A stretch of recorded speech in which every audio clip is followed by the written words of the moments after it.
Hello, everyone, and welcome to the Riverside Business Catalyst, your dive into the vibrant world of Riverside's business community. I'm your host, Angel Sanchez, Chief Executive Officer of Phoenix Technology, and I'm here to guide you through stories of success, innovation, and resilience right here in our city. Each episode will shine a spotlight on local businesses that are not just surviving, but thriving. We'll uncover the secrets to their success and see what drives them to push the boundaries of what's possible in business. But that's not all. Our show is also about giving you the tools to succeed. We'll introduce you to the wealth of resources available right here in Riverside. From financial guidance to marketing strategies, we have something to help your business grow and scale. Whether you're a startup enthusiast, a seasoned entrepreneur, or somebody who's just dreaming of starting your own business, this show's for you. We're here to inspire and equip you with everything you need to turn your business vision into reality. So stay tuned, because we've got a lot to cover, and you won't want to miss a single episode of Riverside Business Catalyst. Let's get started.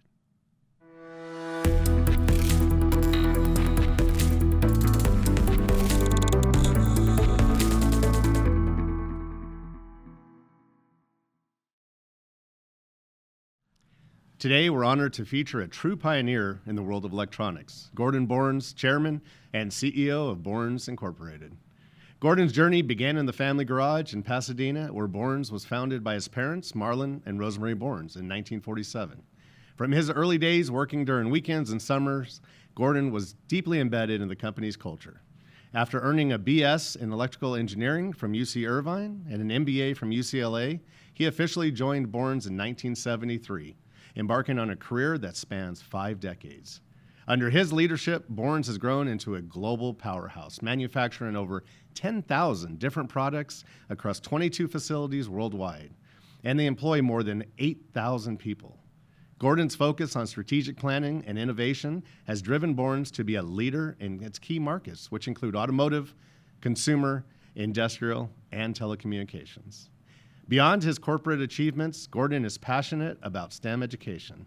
He serves as the president of Science and Technology Education Partnership, STEP, which is focused for 25 years on inspiring thousands of students to explore careers in science and technology.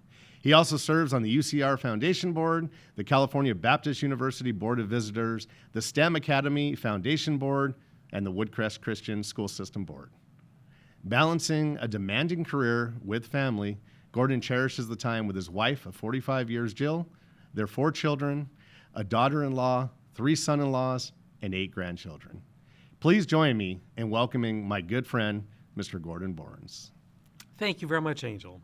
Well, it's my pleasure to be here, and I want to start by mentioning that I am the product of Riverside Unified School District, having attended Lowell Elementary School and then Emerson Elementary School, and then Central Middle School, Engage, and then the Old Poly and New Poly.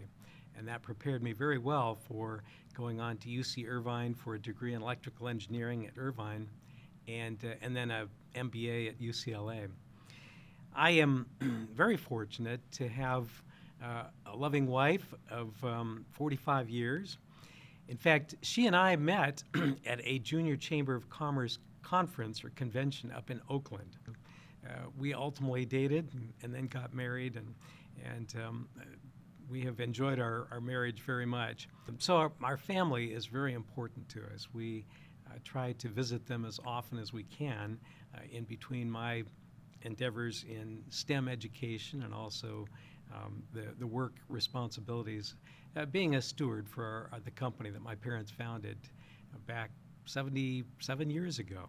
So family's really been kind of at the core of this since the beginning. So I understand, and I've had the pleasure of touring your facility and seeing kind of the original workshop in its revised form there. Let's talk a little bit about 1947 in a garage in Pasadena. How did this come to fruition? Like what was the catalyst of that, and what brought you to Riverside? Well, my parents both grew up in Milford, Michigan, a little town northeast of Detroit, and this was during the Depression. They grew up on farms. My father was an only child, And to entertain himself, he would send away to like Popular Mechanics and Electronic Magazine for kits that he could build at home on the farm. And because of his passion, he learned how to use pretty much every piece of equipment in his high school metalworking shop and woodworking shop. He attended the University of Michigan and majored in physics. He had a reputation for being able to convert ideas into hardware. And so other students would ask him to work on their projects, like their senior projects, and even some of the professors asked him to do that. And so he ultimately became known to people back in California who were working on the war effort, and so he was transferred to Caltech and lived on the campus of Caltech in the Athenaeum for a period of time, working on sensors for the Air Force.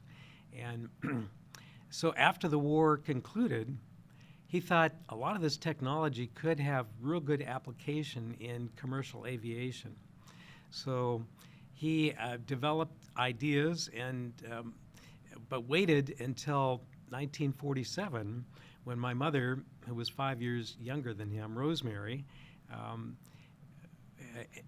graduated from University of Michigan. Because they had started the company in their garage.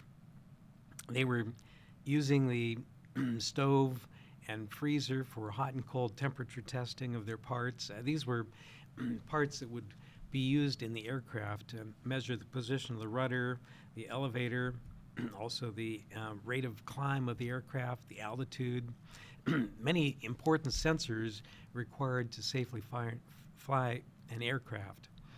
And so my dad would work in the garage on designing and making the parts. My mother would do the bookkeeping. So when I was born, there had been about 7 people working in the house in the garage, one bathroom. And my mother said when I was born that she wanted to make sure that she had a good, quiet environment for me.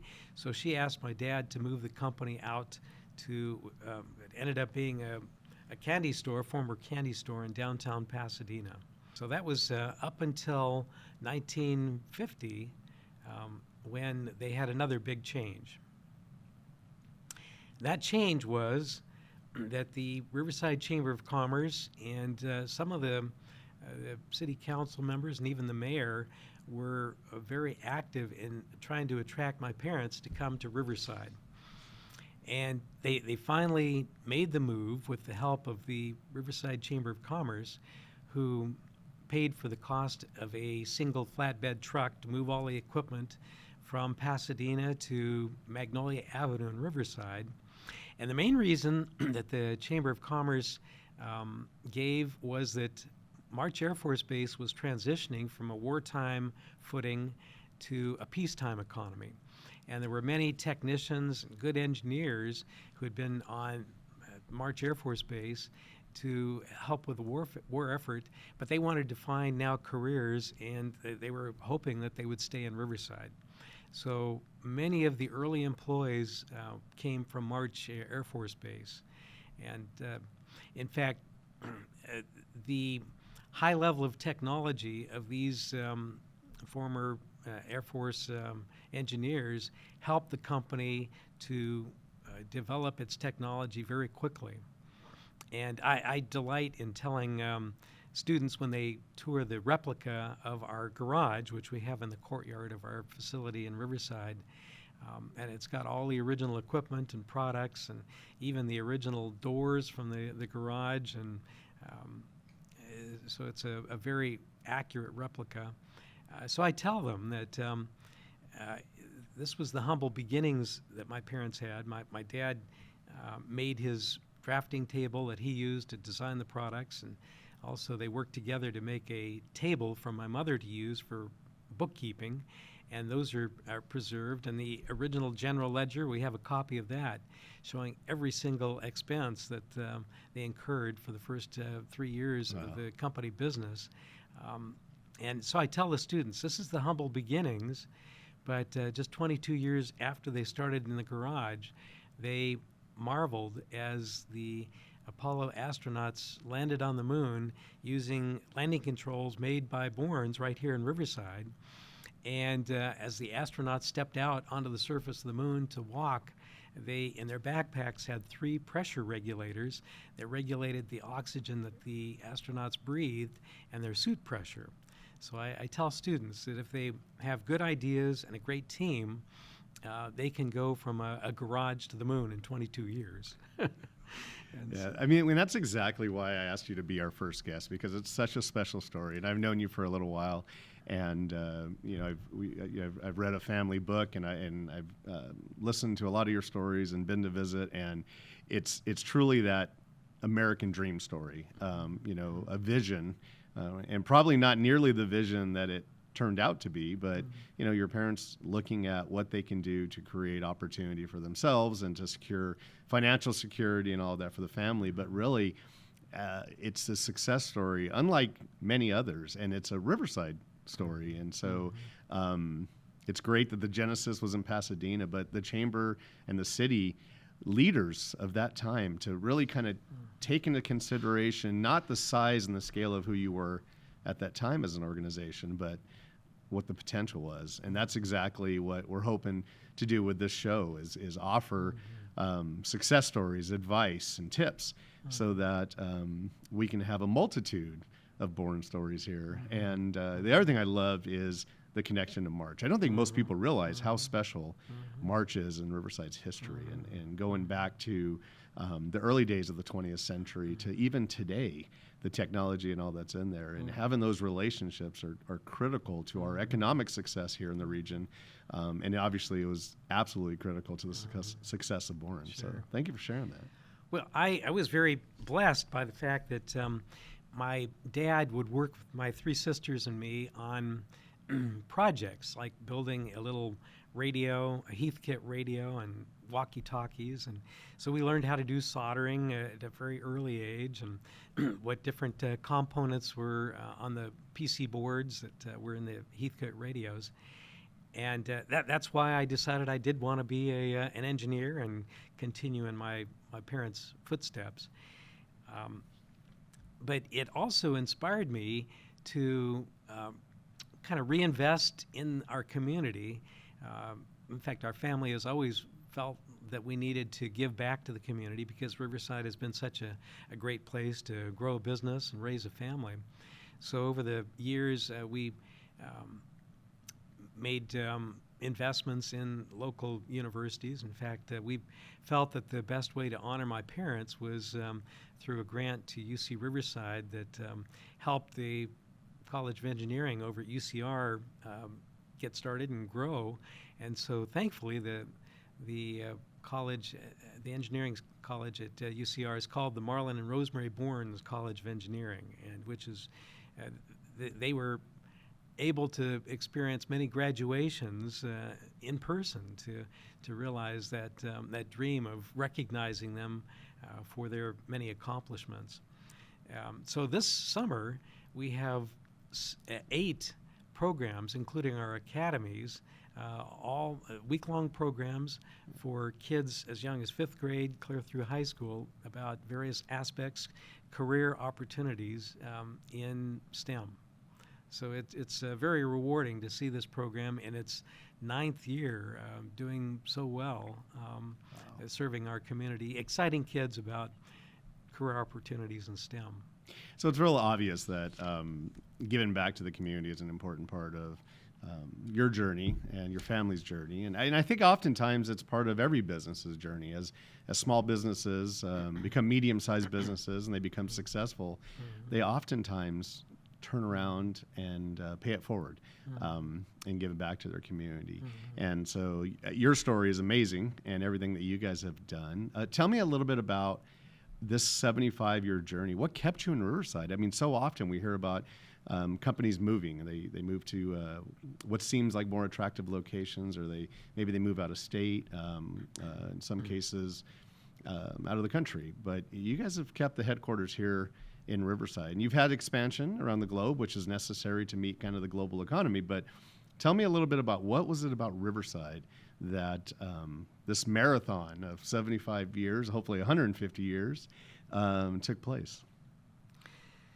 Well, Angel, Riverside is a great place to do business. It's a wonderful place to live too. So we do a good job in attracting people from colder climates to come out to California, because we're right in the middle of being 50 miles from the beach and 35 miles from the mountains and 50 miles from Los Angeles. And so that's attractive. But economically, Mexico has turned out to be a tremendous partner for Bournes, in that we've got now 3 plants in Mexico. Our plant in Tijuana is 50 years old, and it's the oldest maquiladora in Mexico, in Tijuana, and probably one of the oldest in all of Mexico. Wow. And so it has served us very well. We've got almost 1,000 employees in Tijuana. We recently acquired a company located in Tecate, very close to Tijuana. And then our largest plant is in Chihuahua, Mexico. We feel that Mexico, being close by from a transportation standpoint, and also with a very well-trained workforce. A lot of people don't realize this, but Sure. Percentage-wise, there's more STEM graduates in Mexico than there are in the United States. Really? There are, Interesting. in terms of percent of students who graduate from college. So we have a ways to go to catch up with Mexico. And of course, many companies are locating in Mexico, even Chinese companies, to be close to the U.S. market, but in lower cost areas with well-trained workforce. So we invested in a big plant. It's almost 400,000 square feet in Chihuahua, Mexico. We're using right now only about a third of it, but we see over the next couple of years filling up that Chihuahua plant. Our biggest customer is Tesla, and so we can make our products in Mexico and ship them across the border up to California and to Texas, to their plants there. And Tesla is building their own plant in Mexico too. So, but Tesla is just one of many customers that we feel we can better serve through our expansion in Chihuahua, Mexico, and Tijuana too. So geographically, Riverside gave you kind of all the facets. So you have the ability to get to adjoining territories quickly so that you can access the various factories. Obviously, we know transportation. This is kind of a hub. You can ride rail, vehicle. You can fly out within 15 minutes of here. We've got great airports, and so the ability to access that global market, whether it's flying overseas to the Pacific or down to Mexico or even South America, it's just a few minutes away. And so you have that easy access there. And then it's just an attractive place to live. So It is. I love the fact that you mentioned, because I remember as a kid, you could go surfing in the morning and then skiing in the afternoon. I don't know with traffic today that we could still do that, but I know when we were young, you definitely could do that. And the weather, it's just fantastic. is You know, one of the things I think about as a manufacturer is we don't have snow days that are going to stop our shipping trucks from arriving to drop stuff off or from leaving. That doesn't happen. You know, traffic may slow things down, but the economy keeps rolling almost 365 days a year. And so it makes it attractive in that regard. So. Well, we have in Riverside our company headquarters for to serve all of our 22 plants worldwide.